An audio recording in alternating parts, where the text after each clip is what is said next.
আল্লাহ তাআলা আকার আছে না তিনি নিরাকার?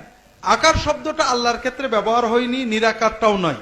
সূরাত, আকার বলতে সূরাত বা জিসম, এটা কোরআন হাদিসে আল্লাহর ক্ষেত্রে ব্যবহার হয়নি। নিরাকার তো নয়, আল্লাহ তাআলার হাত আছে, চোখ আছে, এগুলো কোরআনে আছে, কিন্তু এটার প্রকৃতি কি আমরা জানি না। আমরা বিশ্বাস করি আল্লাহ যতটুকু বলেছেন।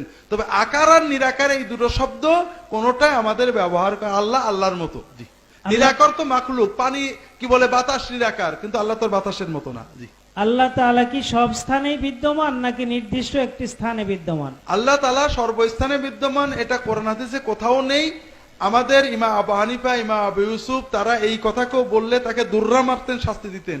কারণ এই কথা হলো সর্বজীবে ঈশ্বর, হরির উপরে হরি, হরি বসে রয়, হরিকে দেখিয়া হরি।